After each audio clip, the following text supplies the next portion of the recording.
So now, amidst the rubble, law enforcement agencies are in a new race against time to find the people who did this. As the day wears on, no confirmation is given to reporters about the cause of the blast, but officials do not hide their strong suspicions.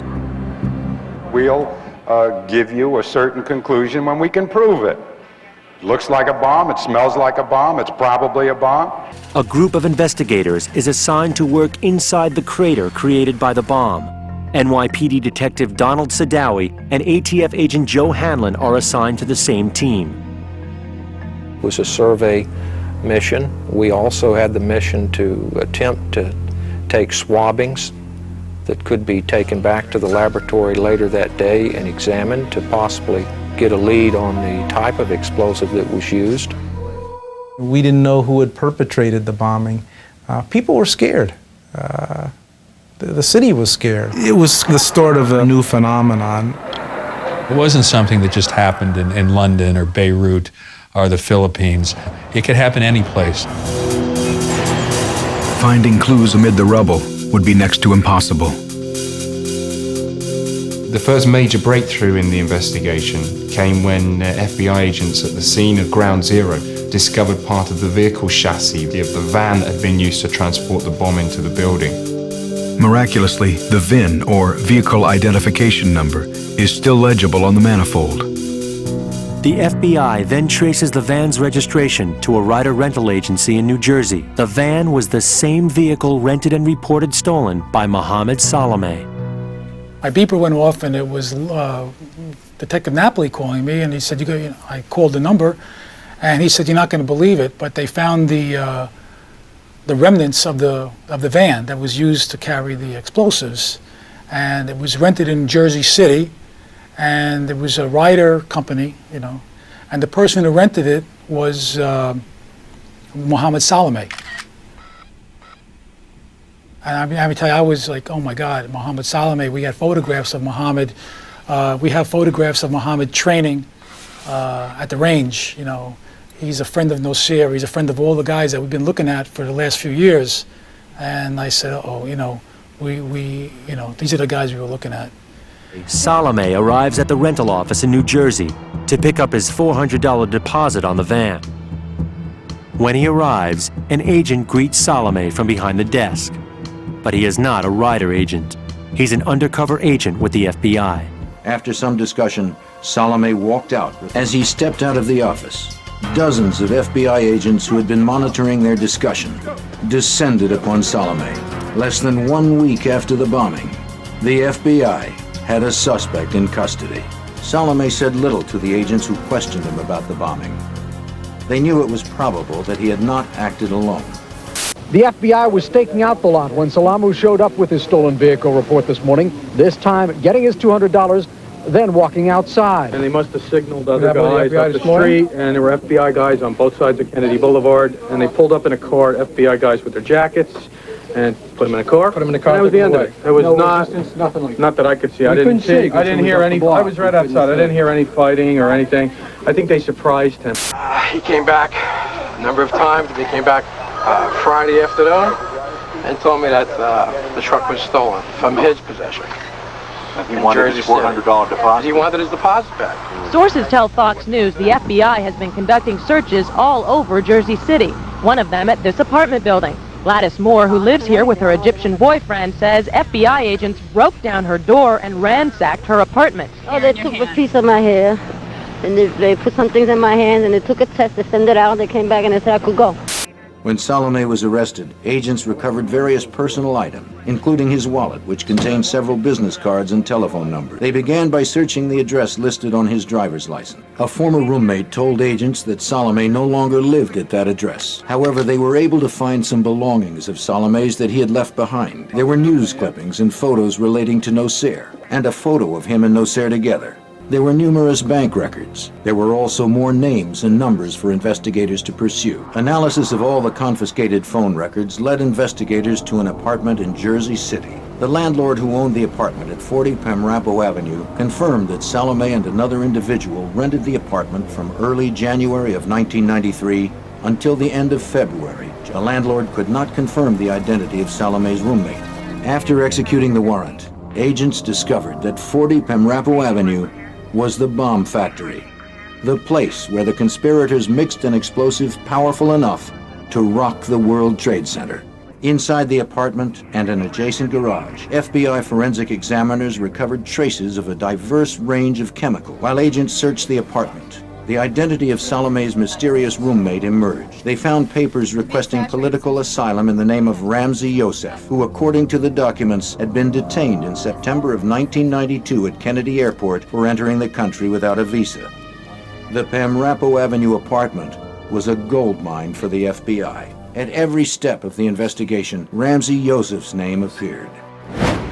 He was a known international terrorist and an expert with explosives. Agents now believed he was the mastermind behind the World Trade Center bombing. They soon learned that he fled the country the night of the Trade Center bombing. An international manhunt for Ramzi Yousef had begun. A worldwide hunt is on today for a sixth suspect in the Twin Towers bombing, and there are also reports of a possible motive for the bombing. Does this look familiar? It's a scene eerily reminiscent of the crater formed by the bomb at the World Trade Center. Actually, it's the El Rashid Hotel in Baghdad after it was hit by a U.S. missile in January. CBS News is saying that it was in retaliation for that incident that the bomb was set at the World Trade Center. Meanwhile, more information is coming out on the new suspect. He's identified as an Iraqi, 25-year-old Ramzi Ahmed Yousef. He came to the U.S. via Pakistan back in September. He reportedly did not have a visa and asked for political asylum. He failed to show up for a hearing on his request last week. Yousef once lived in the same Jersey City apartment building as the first suspect arrested, Mohamed Solameh. And only yesterday, the head of the FBI's New York field office, Jim Fox, told me about a sixth man now being sought. Ramzi Yousef is the so-called sixth man that the press has been talking about for some days. He is charged with participating in the bombing itself, not simply aiding and abetting the bombing. We've been looking for him for a number of weeks without success. If I had to guess, I would guess that he is overseas by now and that that's where he will be found. Let me throw out a few seemingly unrelated facts. Fact: back in the early 80s, one of the pillars of U.S. foreign policy was something called the Reagan Doctrine. It was designed to counter communist gains in the Third World. It was why Washington supported the Contras in Nicaragua and Muslim fundamentalists, the Mujahideen, in Afghanistan. Fact: 2 years ago, when U.S. armed forces first bombed and then invaded Iraq, the FBI here at home significantly beefed up its surveillance of suspected or potential Muslim terrorists. Fact: immediately after the bombing of the World Trade Center, initial speculation focused on Serbian suspects, so that when the New York Daily News, the day after the bombing, got this particular phone call on one of its news tip lines, no one paid any particular attention until weeks later, just a couple of days ago, in fact. Hi, this is the Liberation Army. We conducted the explosion at the World Trade Center. You will get our demand by mail. And then, of course, you're also aware that a letter subsequently came to the New York Times. That letter claiming that the motivation for the bombing was American ties with Israel. And that letter said at one point, Israel is responsible for terrorism against Arab citizens all over the world. Now Americans must see what it feels like to be the victim of terrorism. At first, there were 5 to 7 different groups and organizations that took blame for the 1993 bombing. But eventually it was discovered after his arrest that the chemical engineer, Nadel Ayad, was the one who made the call, taking claim as the Liberation Army. Authorities were able to trace Ayad through phone calls he had made to Yousef while he was in the hospital briefly recovering from a car accident he was in with Mohamed Solameh due to his clumsy driving. But we will re-examine the reporting of Ted Koppel and ABC Nightline investigation on 1993 Ground Zero about the FBI beefing up its surveillance during the first Gulf War in 1990, as well as the pretext instigation with Iraq and Ramzi Yousef. And like Yousef, Mahmoud Abu Halima, aka the Red, had also fled right after the bombing, but went to Egypt, where eventually he was captured by authorities there, as well as interrogated and brutally tortured so bad that he begged to be handed over to the U.S. authorities as soon as possible, knowing that he would be given humane treatment. When the feds interrogated Mahmoud, they brought to his attention that they even considered him being suspect to Mustafa Shalabi's murder, because red hairs were found on Shalabi's fingernails. Mahmoud also has a younger brother named Mohamed Abu Halima. His photos are often confused with being Mahmoud. Other suspects you will see in Sheikh Rahman's inner circle ahead claimed that the brother Mohamed Abu Halima attended a training session in Pennsylvania with Yousef testing out his bomb. With 4 conspirators now in custody, authorities decided to bring them to trial while the search for other bombers continued. In February of 1994, a year after the bombing, the trial concluded. The jury forewoman read off 38 pronouncements of guilty: conspiracy, explosive destruction of property, interstate transportation of explosives, and murder. It was the worst act of terrorism on U.S. soil, and an angry federal judge called the men convicted of carrying it out sneaks and cowards. Nothing more, nothing less. Judge Kevin Duffy handed down the same sentence to all 4 men, 240 years in prison with no chance for parole. Although they could appeal, it is my intention, said the judge, that you stay there for the rest of your life. It is what government investigators had wanted. I think it's very fulfilling to see this kind of a sentence handed out by the court. Each of the 4 convicted men, 3 Palestinians and 1 Egyptian, delivered long, rambling statements about how unfair and unjust they thought their trial had been. They were convicted on 10 counts of planning and executing the World Trade Center attack. That explosion 15 months ago killed 6 people, including a pregnant woman. Her husband asked the court to give his wife's killers the maximum sentence. I don't think words can put on, you can use any words to say what you lost when you lost your wife and an unborn child. The judge levied a $250,000 fine on each of the men and ordered that any money generated by book or movie deals would go to the victims' families. But he added, I can't picture anyone giving you anything.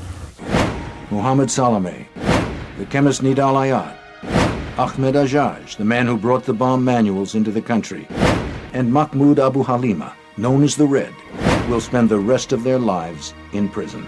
The mastermind, Ramzi Yousef, and his accomplice, Iyad Ishmael, were still fugitives.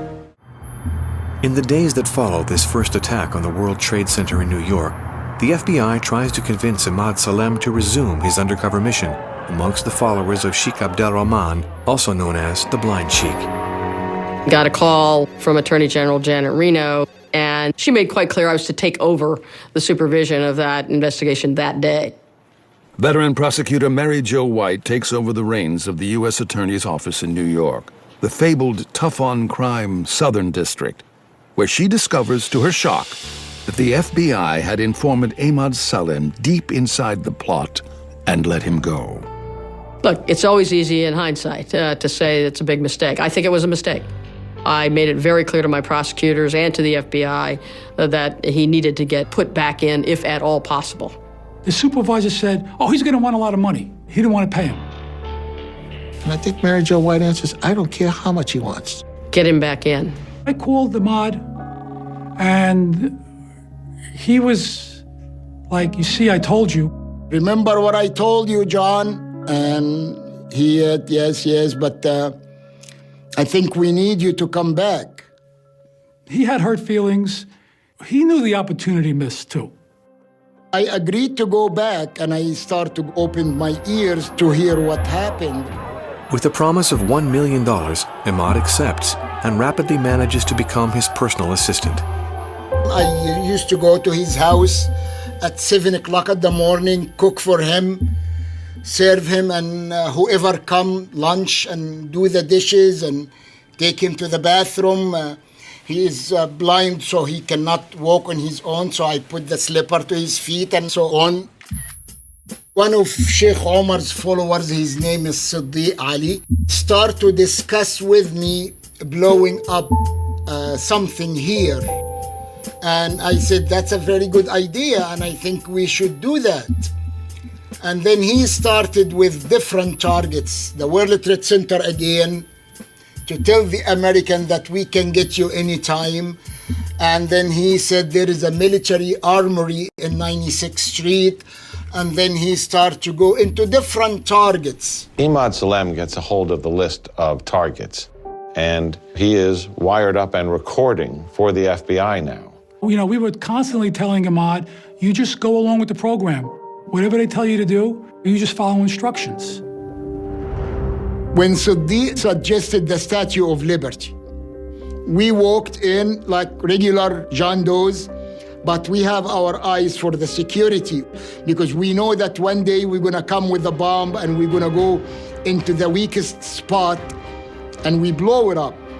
That day, Sadiq took my picture with the Statue of Liberty. He said, it's not gonna stand here anymore. Desperate to shut down the cell, agents set up a sting. A friend of mine had just finished an operation using a warehouse in Queens that was fully wired and ready to go. The FBI gave me the keys for that safe house, and they said, once you walk in, we have you on microphone, we have you on camera. We spend hours and hours in the warehouse mixing chemicals and the fumes, and it's just so awful. And with the heat, if God forbid any spark or anything goes wrong, you got the entire 2-3 blocks of the city will go away. We had 5 bombs at that time. Each one is 1,500 pounds bomb, which is like similar to the Oklahoma bomb in the magnitude of it. One for Holland Tunnel, one for Lincoln Tunnel, one for Washington Bridge, one for the United Nations, and one for the FBI building. These 5 bombs will go off simultaneously in 1 minute. So it would have been like chaos in Manhattan. The FBI must now scramble to prevent this new plot, a plan on a par with 9/11. 5 timed explosives targeting New York City landmarks, including the Holland and Lincoln tunnels, several bridges, the United Nations, even the Statue of Liberty. The most terrifying target of all, the tunnels, traffic arteries for hundreds of thousands of daily commuters. Emad went to the Holland Tunnel with Sadiq, with the video camera going. And Sadiq will tell me, at this spot, I have to twist the camera to the ceiling so we know on video where we're gonna stop the car carrying the bomb. And then they're gonna light the fuse, and then they're gonna jump out of the car and leave. And then when a bomb goes off, all the water will rush in and drown all the people. We were monitoring this horrific terrorist plot that in a 24-hour period would have thousands and thousands of people dying. We were getting more evidence to get more players in the net. The only person we didn't have is the blind Sheikh. A blessing on tape would help to prove in court that the Sheikh authorized terrorist activities. Emad goes into the Sheikh's apartment. He's got the mic in his briefcase. And the only thing that was kind of silly about it was that it had a red light on the outside. You know, we didn't have the best equipment at the time, but thank God the Sheikh was blind so he didn't see the thing blinking. With a wire on, Emad will try to compromise Rahman. We go to the kitchen. It's a very small space. And then I told him that Sadiq and I start to build something big, very big for the United Nations. What do you think? It is permissible or it is illicit? So Sheikh Omar answered, it is not illicit, it is okay, but don't do it. I said, don't do it, why? He said, it is better, and then he put his mouth into my left ear because I'm holding him in my left arm, and he started to whisper.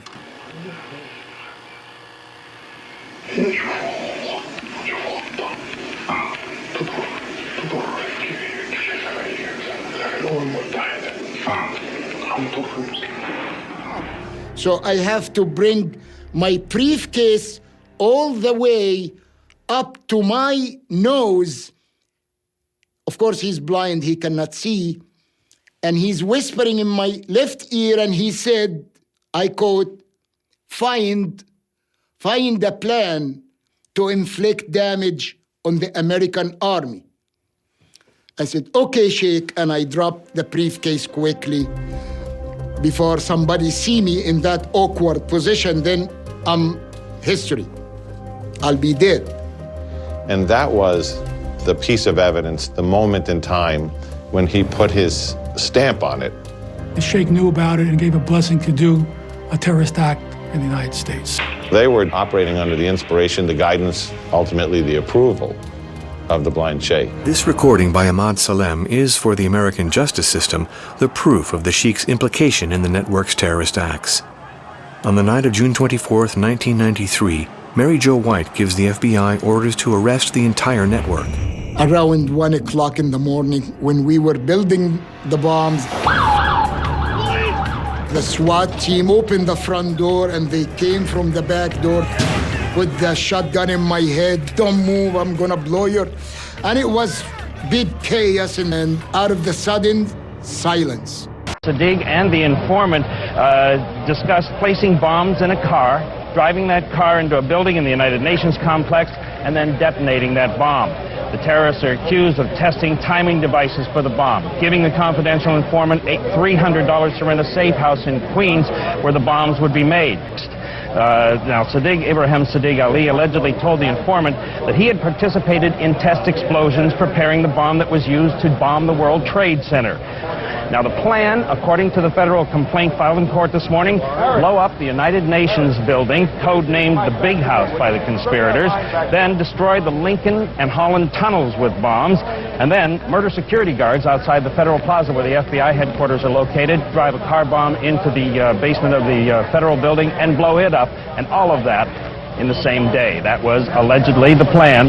The blind Sheikh and 11 of his disciples face multiple counts of conspiracy, including charges for the first World Trade Center bombing, the Landmarks terror plot, and even the 1990 murder of Rabbi Kahane. Which brings a familiar face back into the courtroom. A stunning development in the case will haunt law enforcement for years to come. Documents in the boxes taken from Nasir's home in 1990 after the Meyer Kahane shooting are finally translated from Arabic to English. One prophetic sentence jumps out, never seen until 2 years after the first attack on the World Trade Center, never fully appreciated until 9/11. We will bring down your high buildings. You can't overstate the importance of the information in those boxes of evidence collected in connection with the Nasir trial. But you want to be looking at that the moment you have it, and that didn't happen. Another missed opportunity to prevent the rise of terror cells committed to attacking the United States. Apprehended soon afterwards, the blind Sheikh is sentenced to life imprisonment. And today, a federal jury agreed, finding a blind sheikh and 9 other Muslim militants guilty. Tonight, federal officials stepped up security at the nation's airports, a move they linked in part to recent events involving the Mideast. And as NBC's Rahima Ellis reports, there was also a ring of blue around the courthouse in Manhattan today as the jury returned with its verdict. Police were all over the Manhattan Federal Courthouse as the largest terrorism trial in U.S. history ended after 1 week of deliberations. The jurors, known only by number, found blind Muslim Sheikh Omar Abdel Rahman and 9 of his followers guilty of seditious conspiracy to wage a war of urban terrorism to pressure the U.S. to change its Middle East policy. With the Sheikh as the spiritual leader, the terrorist plot included bombing 5 New York landmarks within a 12-square-mile area in the space of 10 minutes.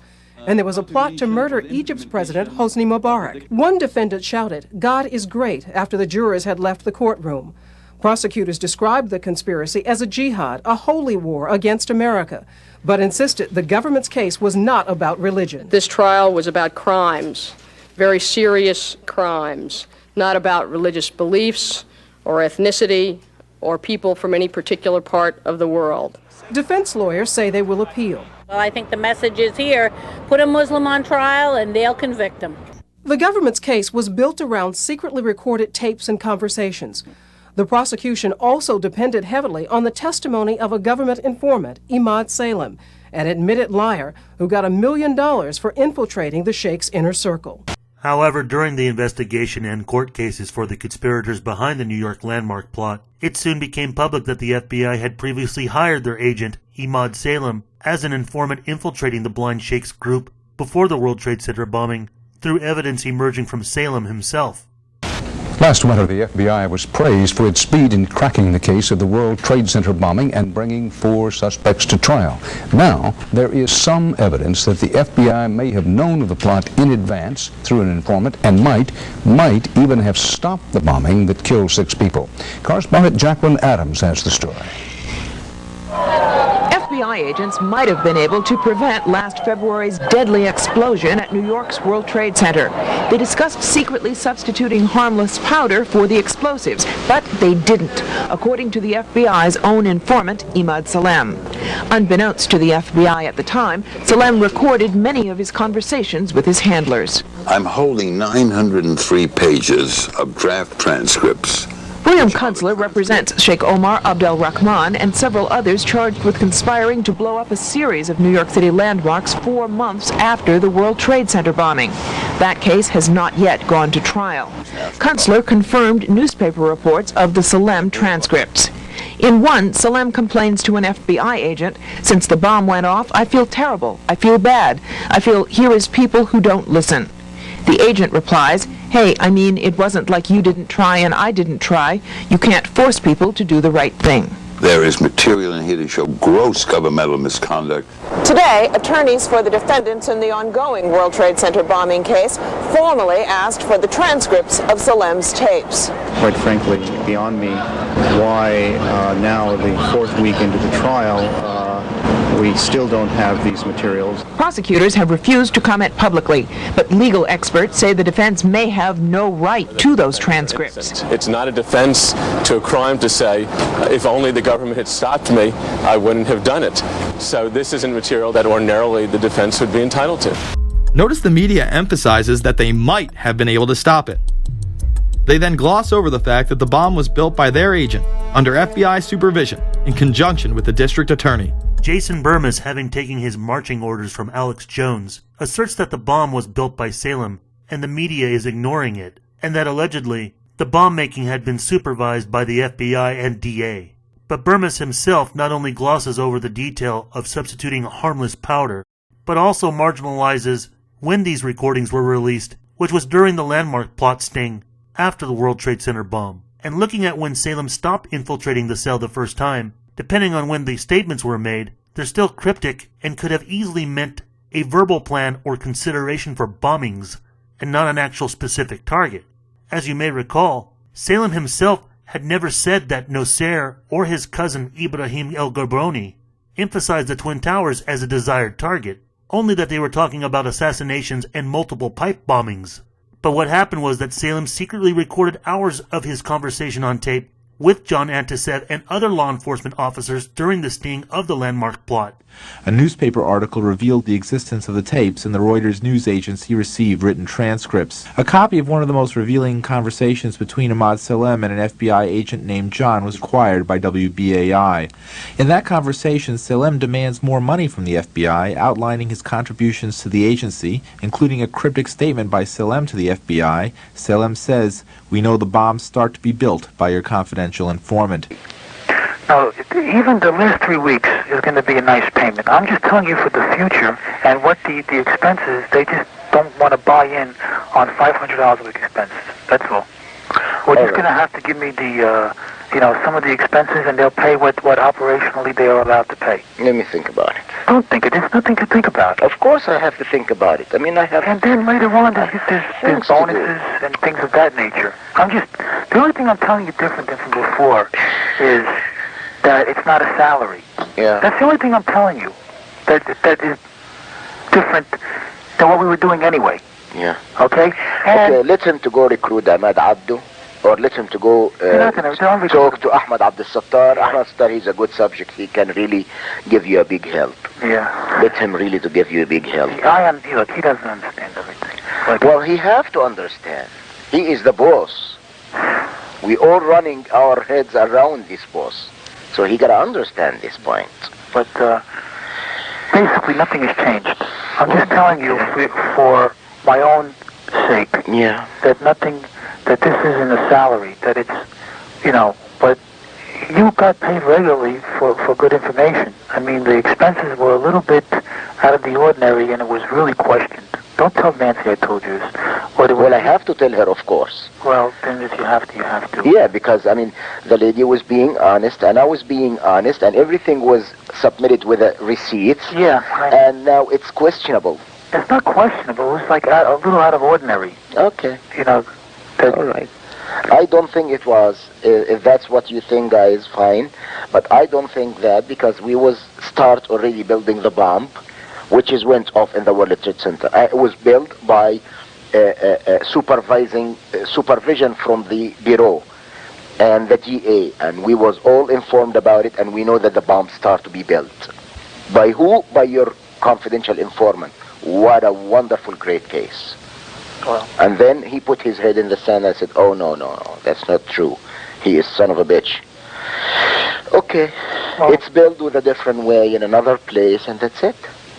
Well, don't make any risks, you know, I'm just trying to be as honest with you as I can. Of course, I appreciate that.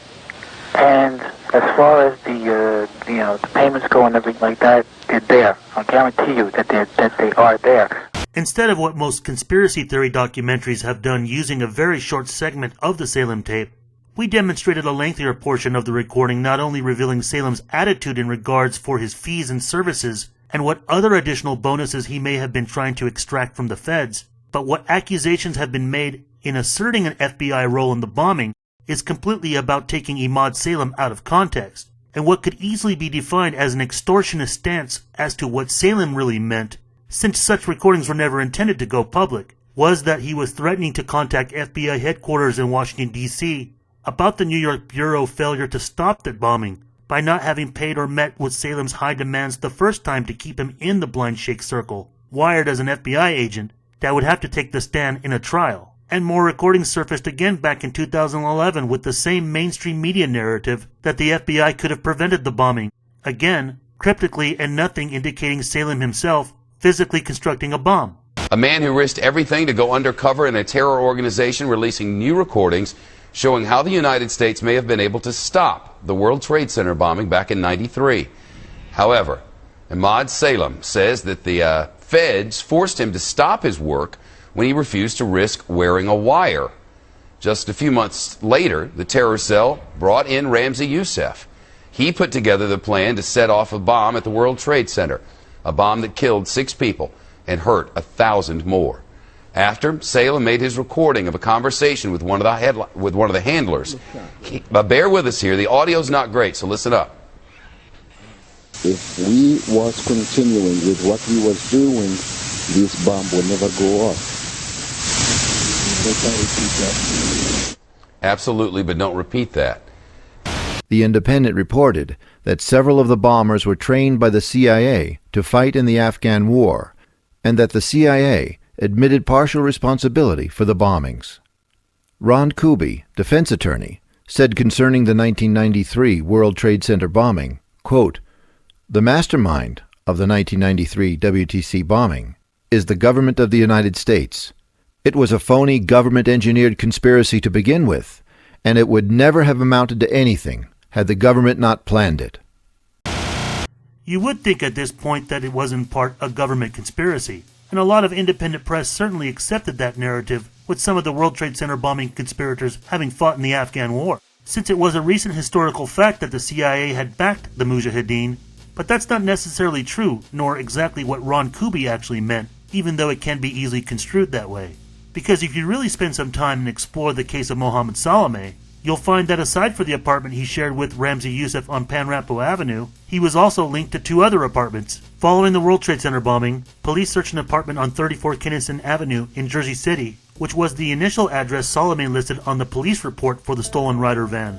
According to mainstream news sources, the apartment had been rented out by a woman identified as Josie Hadas, who turned out to be a Mossad operative who fled. Washington Post Malcolm Gladwell wrote, Solameh had provided a telephone number in connection with the rental agreement that was traced to a person named Josie Hadas at a Jersey City address. The article added, A search of the Hadas apartment Thursday afternoon had discovered, among other things, a letter addressed to the defendant Solameh, tools and wiring, and manuals concerning antenna, circuitry, and electromagnetic devices. The article stated, a law enforcement officer trained as a bomb technician has examined these materials, the FBI said, and conducted that they constitute evidence of a bomb maker at the location. Lastly, a dog trained for the detection of explosives responded positively to a closet space within the apartment. Safar Bangas, editor of Crescent International, a Canadian journal on Islamic politics, confirmed to sources that Josie Hadas was a long-established Mossad operative and that she had penetrated Islamic circles in New York,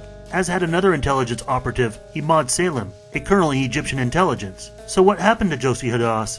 On March 8, 1993, the International Herald Tribune quoted a response by a reporter's question about the role of Hadas in the Mossad to FBI spokesman Joe Falquet, who said, even if it were true, we wouldn't tell you anyway. But we will briefly return to Solameh's previous Jersey address with roommate Josie Hadas later, as we are not entirely finished with Emad Salem either. And an incomplete account of conspirators this may seem, hold that thought as we continue figuratively with the manhunt on the remaining two fugitives, Emad Ismail, who fled to Jordan, and Ramzi Yousef, who took a flight back to Karachi, Pakistan the night of the bombing. This begins the chronicles of Ramzi Yousef, where throughout the next 40 minutes, just so viewers do not get confused with the timeline, there will be several different actors dramatizing Yousef's biggest crimes to come.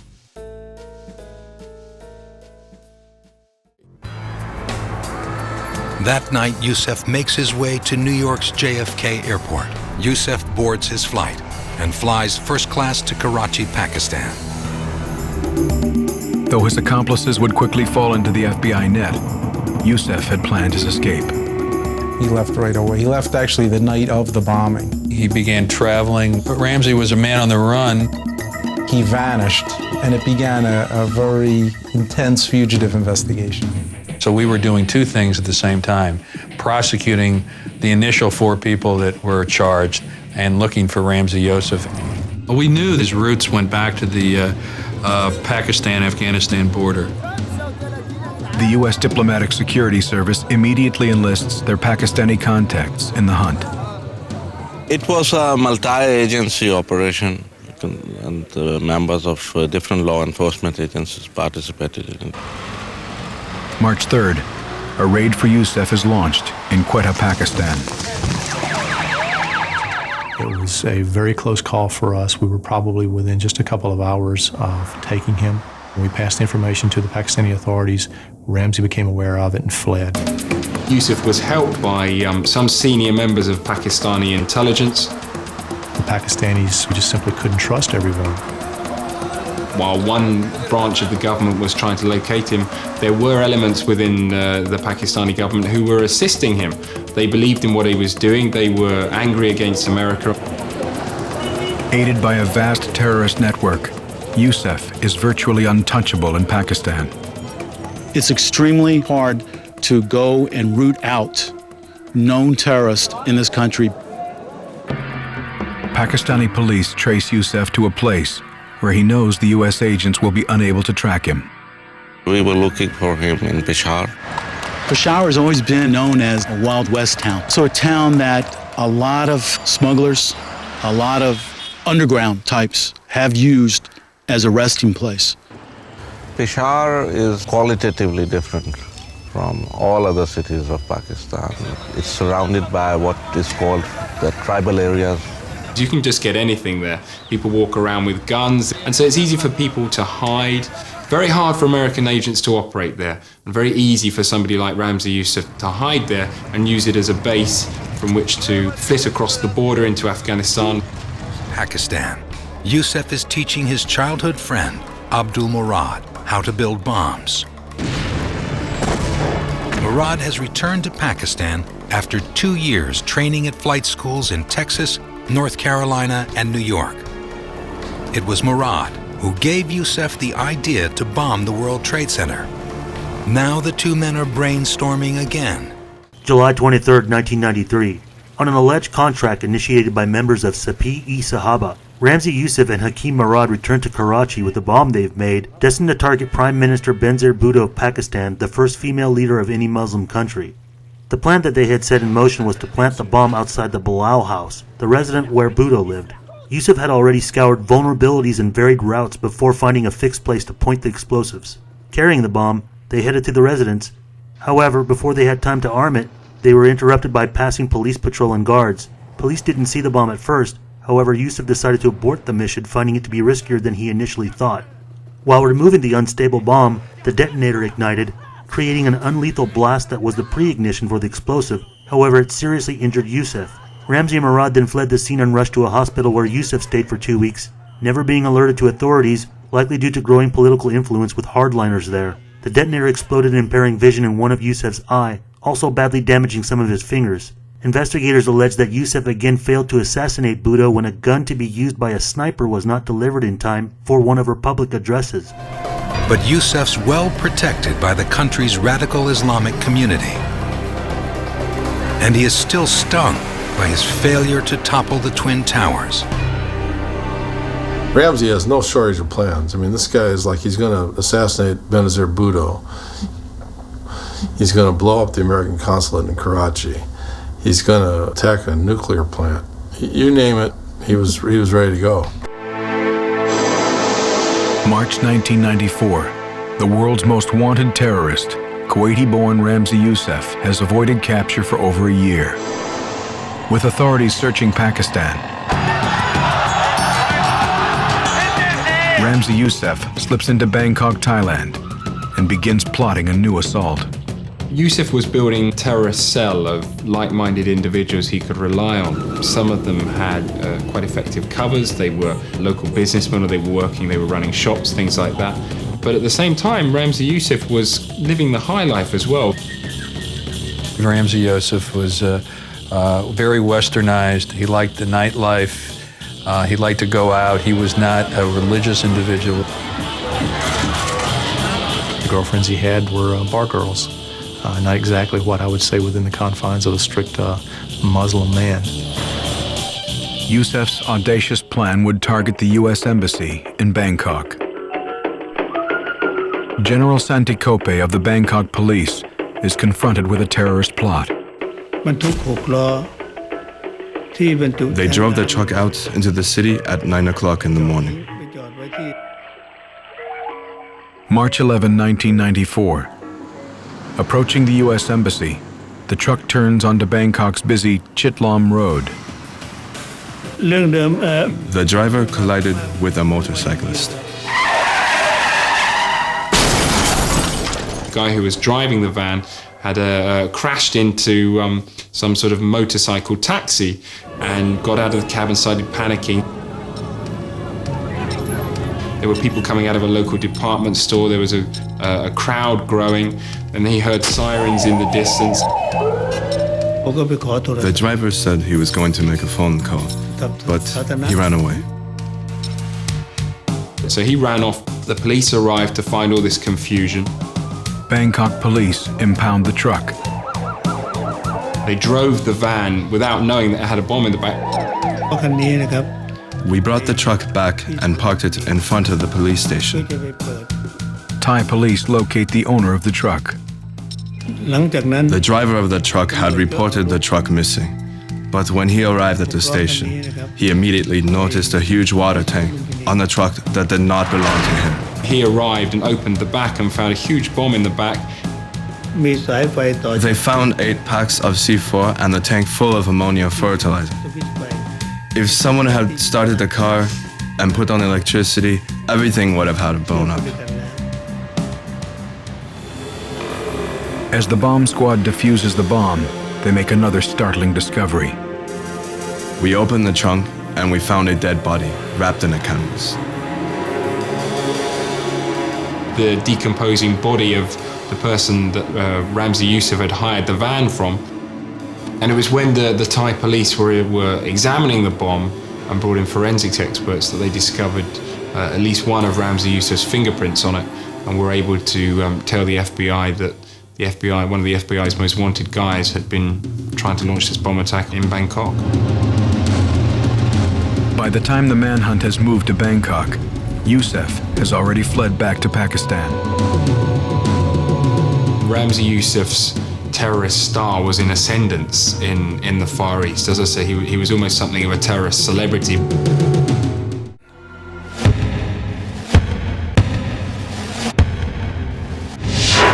Pakistan. From Peshawar, Yousef slips across the lawless Khyber Pass into Afghanistan. And in Afghanistan, he was able to work in some of the terror training camps there, and is believed to have given lectures and taught people about explosives in those camps. Shortly after failing to bomb the U.S. Embassy in Bangkok within 2 months of his return to Pakistan from Thailand, Yousef, in his increasing vitriolic hatred of Shiite Muslims, gets another chance to launch a terrorist attack on his enemies, as he's approached by representatives of the Iranian rebel Mujahideen-e-Khalq organization MKO, also mainly known as MEK, responsible for several terrorist attacks and assassinations in Iran.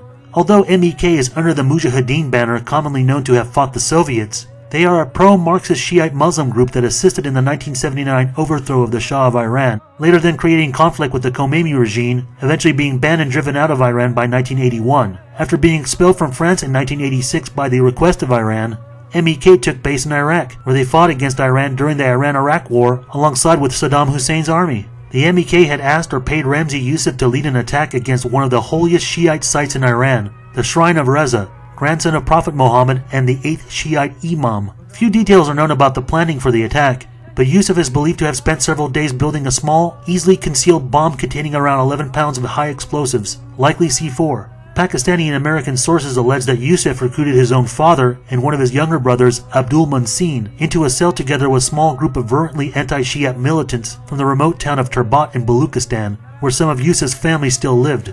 They traveled across the border into Iran and then on up to Mossad, place of martyrdom, the largest city in Khorasan province in the northeast of the country. The plotters placed a bomb in the women's section of the mausoleum, and it exploded at 2:26 p.m. on June 20th, 1994. One entire prayer hall wall of the dome caved in, and a huge aging crystal chandelier shattered above the heads of pilgrims. Human limbs and remains were blown across the hall. A young woman interviewed later from her hospital bed described the events to Iranian TV. "I was praying in the hall. I saw a yellow light. I was pushed from the way back, then down. When I opened my eyes, I was surrounded by bodies all over the place." The same report went on to show workers, many in tears, clearing shattered glass from the blood-stained marble floor of the shrine. At least 26 pilgrims died in the attack, including infants and children. More than 200 were injured.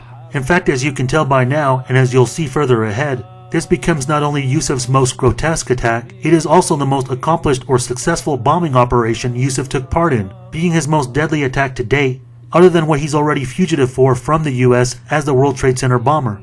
It was an appalling crime, all the more so that it took place on the anniversary of Ashura, considered the holiest day in Iran. Iranian security police caught up to the leader of the MKO terrorist group in East Tehran a month later, briefly interviewing him before turning into a shootout where he died the next day. Yousef's father, who was still in Iran, was apparently arrested by the security police, while Yousef escaped the dragnet, fleeing back into Afghanistan and then on to Pakistan. It is said the Mossad bombing ran counter to bin Laden's efforts to work with the Iranian-influenced Hezbollah that same year, as for some reason it's long presumed Yousef only worked in concert or at the behest of bin Laden, not as an independent contractor of a wider covering network. Yousef also attracts the attention of terror's upper echelon. He did have associations with Afghanistan, with the people that were connected with Osama bin Laden. That he was part of the early part of Al-Qaeda. Osama bin Laden provided him with financial funding for him to then travel to the Philippines to train a group called Abu Sayyaf, which operates in the southern Philippines. It's a particularly bloodthirsty, violent group. Philippines had porous borders at the time, and they could slip in and out easily. Ramzi Yousef provided them with terrorist weapons training. He taught them how to use explosives, how to operate as terrorists. 1994, the Philippines. Arab fighters flocked towards a country in the throes of Islamist guerrilla warfare. Amongst them are Khalid Sheikh Mohammed and his nephew, Ramzi Yousef. The two partners in crime have many projects. Posing as businessmen, they meet in bars in Manila, mostly karaoke bars, to ensure their conversations cannot be recorded. An exotic setting. Both men develop relationships with local Manila girls who are happy to go out with rich businessmen. They will use them to carry out their plans, asking them to buy components needed to manufacture their next bombs. At first, they plan on assassinating Bill Clinton, but they finally choose to target the Pope, scheduled to come to Manila in January of 1995. In Manila, one of his collaborators, a guy called Khalid Sheikh Mohammed, who also happens to be his uncle, was well known in Manila for wandering around some of the flashy hotels there in a white tuxedo. Through late 1994, Yousef recruits from Manila's Golden Mosque at Kepo, quickly assembling over 20 new followers to implement his most audacious plan of all. He began the Bojinka plot. Bojinka plot, which translated into the Big Blast. The Bojinka plot was a plan to put bombs on 12 different U.S. airliners. The idea was to have the bombs detonate simultaneously, so it would take out 12 747s at the same time. He was here to perfect a bomb that would become an invention of the decade, or if not the century, which is a liquid bomb, okay, that cannot be detected by metal detector in the airport. And he tested this bomb in several locations. It was odorless. It could be hidden in a contact lens solution bottle. He used a Casio databank watch that had been modified, had an improvised blasting cap on it and a connector for a 9-volt battery.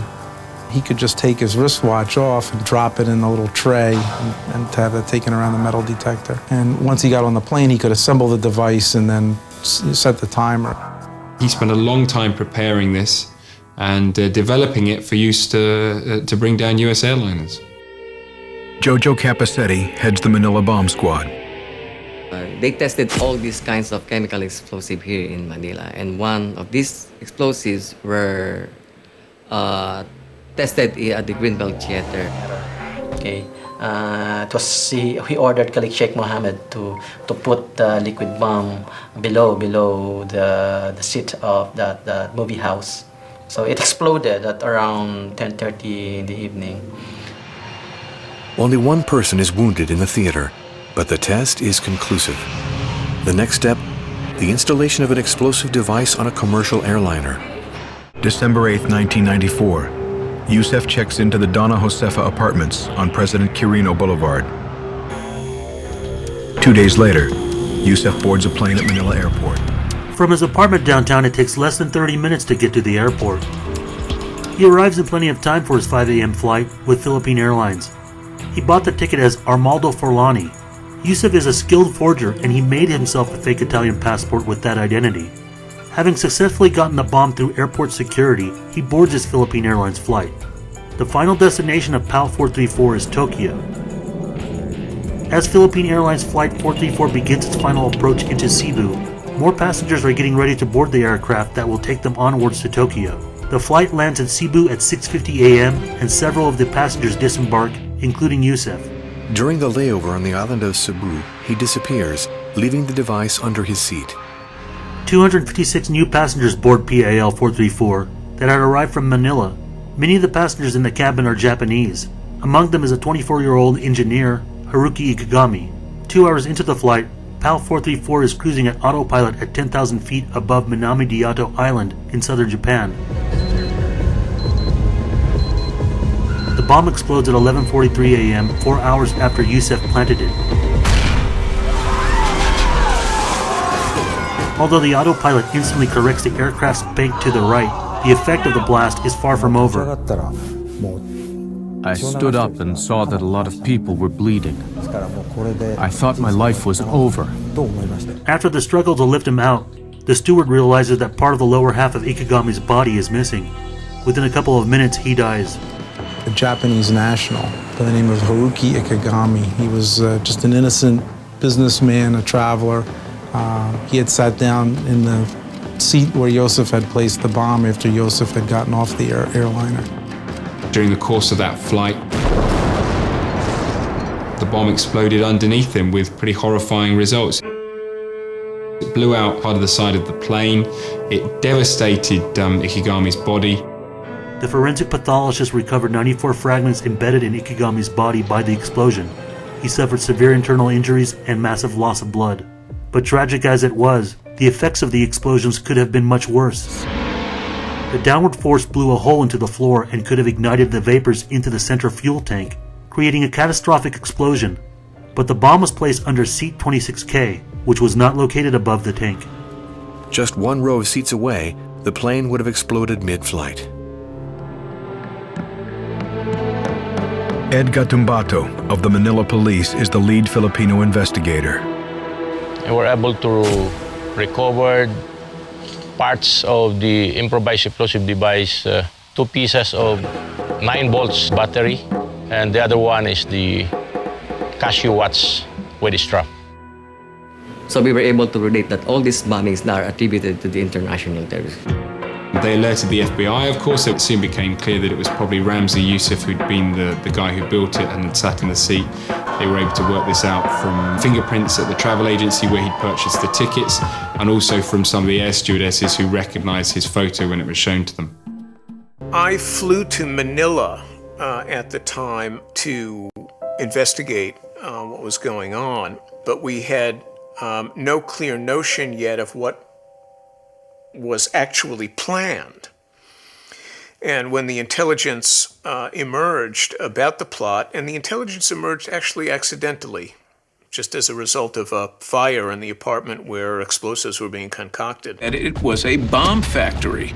And in addition to finding the equipment that was necessary to fabricate explosives, they saw all this Catholic stuff, vestments, things. They were planning to assassinate Pope John Paul II using improvised explosive device. January 6, 1995, 2 years after the first World Trade Center attack. The Philippines, a largely Catholic country, is preparing for a visit from Pope John Paul II. Ramzi Yousef returns to Manila's Josefa apartments to finalize the Bajinka plot. After he'd proved that his liquid nitroglycerin bombs would work, he realized he had to just make them slightly more powerful to be able to bring down airliners. The bombs would be detonated and the planes would have fallen out of the sky into the Pacific. Yousef hired an apartment in Manila and began mixing chemicals. He began preparing these bombs. Yousef and his associates begin building 12 bombs to simultaneously bring down 12 747s, the most deadly terrorist act in history. The apartment in the Philippines was a bomb factory. It was a very complicated plot. 12 different operatives to get on 12 different planes at specific times, get off at specific times, and to set the timers on the explosive devices to function at specific times. As Yousef cooks up explosives by the sink, the concoction accidentally ignites. The acrid smoke drives the 2 men from their apartment. Thick smoke begins to pour from room 603. There was a security guard at the apartments who forced his way in. He could see a load of chemicals and the fire brigade were alerted. When the investigators turned up, they were looking at the contents of this room and finding an array of terrorist equipment. The explosive ingredients, the chemicals, the timer for cooking, the books, dictionaries, formulas. Ramzi Yousef was just down the block watching what was going on with his conspirator, Abdul Hakim Murad. He sent Murad back in. He ordered him basically, you've got to go back in there and get the laptop and try and get as much out of there as you can. Murad nearly got away with it, but he was captured by the Filipino police. Police arrest Murad as he tries to flee. They also seize the laptop. Yousef is watching from across the street. Within hours, he buys a first-class ticket to Singapore and slips out of the country. Murad is interrogated with extreme brutality by the Filipino president's own security team. But even beatings and waterboarding fail to bring a confession. Very tough guy. Murad was a tough guy. We are facing a blank wall. Almost zero information about these people. The visit of the Pope was underway, and we need to find out whether there are threats. So they said, let us turn Murad to the Philippine National Police. To a young colonel at the time.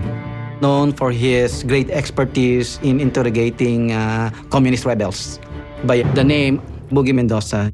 Abdul Hakim Murad, a commercial airline pilot, he's interrogated by Colonel Mendoza, a veteran fighter against Islamist rebels who threatens to deliver him to the Israeli intelligence agency, the Mossad. You are telling 50% truth, 50% liar.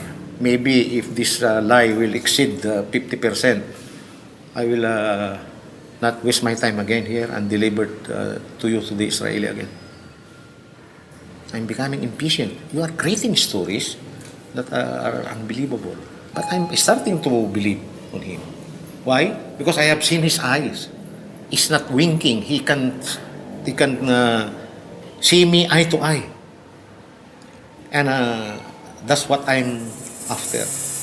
I have seen these eyes long time ago, several times. So this guy is telling me the truth. Indeed, the plot is foiled at the last moment when a fire breaks out in the apartment where Ramzi makes his bombs, on which the police discover the details of an operation codenamed Bojinka. Analyzing the computer's contents, investigators then discover new elements. It's the follow-up to the Bojinka plan, whose concept is radically new. Delta and Northwest jumbo jets bound for Portland, Honolulu, San Francisco, Los Angeles, and New York. The first clear straight line between the Philippines plot and September 11th. The next phase of Bojinka. Terrorists trained to fly commercial planes in the United States. I asked him, what is Bojinka? It's a code name. He told me, what code name for? Then he trembled. Bojinka, they told me, is an explosion. He used the word nose diving. I remembered it. Diving the plane into several targets. He mentioned the Pentagon, he mentioned a nuclear facility, he mentioned Langley. So I was shocked. That's the biggest surprise.